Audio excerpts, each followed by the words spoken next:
Hi everybody, welcome back to my channel. It's been about a month and a half since I've last uploaded a video. I got back from San Francisco nearly 2 weeks ago. I did film some stuff here and there, but my laptop was acting up and all the footage was loading there.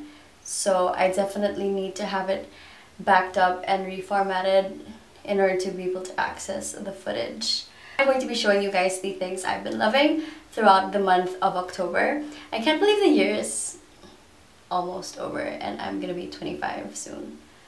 That blows my mind, but anyway, okay, to start with food. I don't think I've ever really mentioned a lot of food related items in my videos, so this is kind of new for me. A snack I have been loving for the past couple of weeks is a Kind bar, and my dad, my sister and I went to Costco while we were there, so I definitely had to pick up some Kind bars. I was initially planning on buying a box of the Madagascar vanilla and almond just because it is my favorite flavor ever, but I ended up settling for an assorted box, and in that box had 10 of the salted caramel and dark chocolate almond, and another 10 of the dark chocolate almond and sea salt. But these I think around 10. I'm honestly unsure, I don't really remember. This is something I always have in my bag just because there are times when I forget to eat throughout the day or feel peckish in the afternoon. Now for the skincare, I've got, I would say 4 items. This is the Lucas Papaw Ointment. It is an Australian product, and this is something I have been using as a lip balm and some sort of treatment. I did get a splinter while I was there, which was honestly my fault, so I did have to apply some on it, like the area where the splinter entered. It's an overall great universal skin salve because you can use it on your lips, any dry areas, wounds. It does help heal whatever you've got going on, and I prefer this over the Glossier Balm.coms just because it does feel a lot more nourishing, and I would say definitely a lot cheaper. You can get this on Amazon, by the way, for those who want to try it out. Korean beauty is something I've always been interested in, and I find that my skin responds to Innisfree products really well, specifically the ones that are part of the green tea line. This is the Green Tea Balancing Skin, which is also a serum, and I would say this is the first product I apply after getting out of the shower just because I want to add some moisture back into my skin. I live in a tropical country and it does get pretty hot here easily. I try to avoid using thick creams just because they tend to make me look oily. Like, I did bring a travel-sized version of this green tea balancing lotion because it leaves my skin feeling very soft and it doesn't make me feel like I've got something sticky on my face, which is really nice. I tend to be a bit picky when it comes to sunscreen just because I hate it when I've got a white cast on my face, and a lot of sunscreens tend to do that. I find that this one doesn't. It is by Supergoop. This is the everyday sunscreen. It contains sunflower extract. It has a broad spectrum of SPF 50. I was using a La Roche-Posay sunscreen for, I would say, a good year and a half maybe, and decided that it was time to find something new. I ended up picking this one up, even though I think I wanted to get the unscreen sunscreen. I'm not really into primers, and that is kind of like a sunscreen slash primer hybrid. I immediately fell in love with this one upon trying it in store and have been using it every day since I picked it up. I ran out of my Innisfree moisturizer when I was in San Francisco and definitely needed something to replace it with. This is another Sephora purchase. It is by the brand First Aid Beauty and it is the Ultra Repair Cream. The weather in San Fran was surprisingly nice despite the fact that fall was already approaching, and this product definitely helped protect my skin from the cold weather, definitely hydrated it.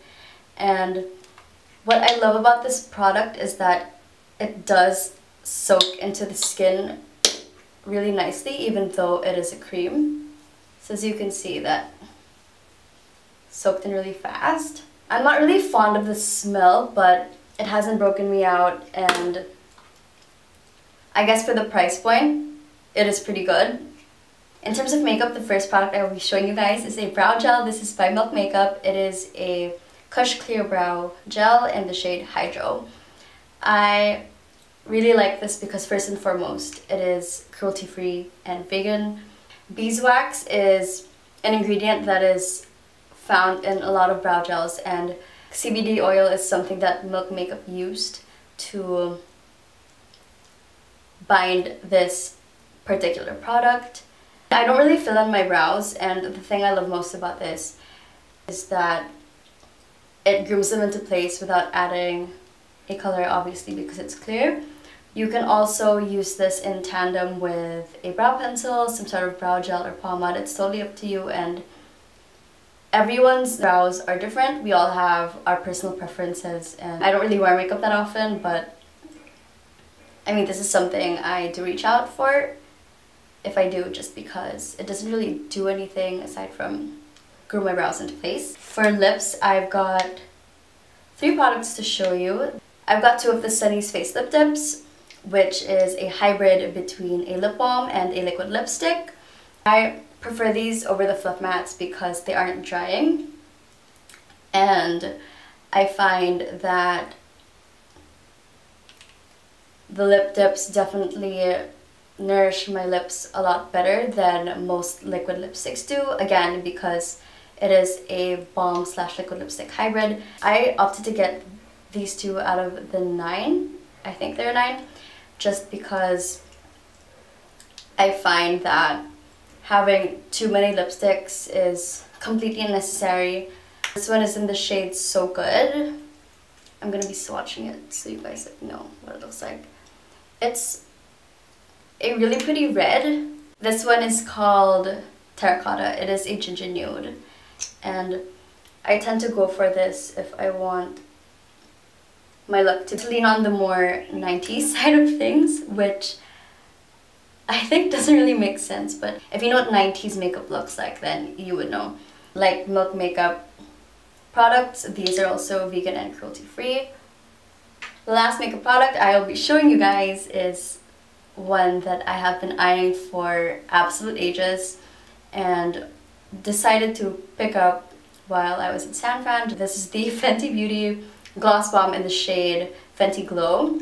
I believe there are a total of 8. Fussy Diamond Milk, this one, and then 5 limited edition. But I opted to get this one because I don't own anything that comes in this color. There are times when I don't really feel like wearing lipstick, and I think gloss is the perfect thing to have if you want something that's balmy and tinted at the same time. It looks like this. It's a really pretty pink color and smells like Papaw, which is my favorite medicine of all time. Now for scents, I was using this Zara chocolate perfume that my cousin gave me for my birthday back in February, but I ran out of that and replaced it with this Chai Epice hair and body mist from Urban Outfitters, and I fell in love with this after spritzing it on my body. Obviously, it's my new favorite scent. I don't think I'm going to be switching it out anytime soon just because I love it a lot. I have 5 fashion items to show you. I never show clothing pieces in my videos just because I don't think I have the greatest style compared to a lot of fashion bloggers and whatnot, but I love these things. I use them all the time and figured it would be a great opportunity to show them to you guys. This is a long-sleeved dry fit top from Nike. I would wear it all the time in San Francisco just because it is cooler over there. I would work out in the morning and don't think wearing short-sleeved tops would be ideal just because I would work out in 5 to 7 degree weather. Celsius, not Fahrenheit, Celsius. I love this top. It is the most comfortable thing. It is loose fitting, which is nice, and yeah, I just like the material overall. It's really soft. I have a pair of jogging pants from Nike and I've had it for, I would say, nearly 3 years. It's really comfortable and hugs my legs nicely. I would also wear this a lot in San Fran just because, again, it was cooler and I would work out early in the morning. This top has to be my all-time favorite top. I wear it all the time, even when it's extremely hot outside. This top, I believe, is from Marks & Spencer. I own a lot of black pieces of clothing. I wear black all the time. The thing about wearing black clothing is that it can be styled with absolutely anything. I wear this with jeans and shorts, but it is comfortable and made of really soft material. I've had it for a long time and don't plan on giving it up anytime soon. For jeans, I've got this pair of wide leg trousers from Zara. I used to be into skinny jeans, but I find that wide leg trousers make me look a bit taller than I actually am, so I decided to just wear these a lot. I'm only 5 feet tall and I do want to add some height whenever I go out. It hugs my waist really nicely and makes me look tall, which is always a bonus. Last item, I've got this Uniqlo puffer. I've had this puffer for, I would say, maybe 2 years, 3 years, I don't really remember, but this is something I wore a lot while I was in San Fran, just in case it did get cold while I was out. This did keep me warm, and I find that the quality of Uniqlo clothing, especially the heat tech stuff, is pretty good for the price point. And of course I got it in black just because black matches everything. That's everything I have to show you guys. Thank you so much for watching. I hope you liked this video. Let me know what you guys have been loving throughout the month of October, and I will see you in a video soon. Bye!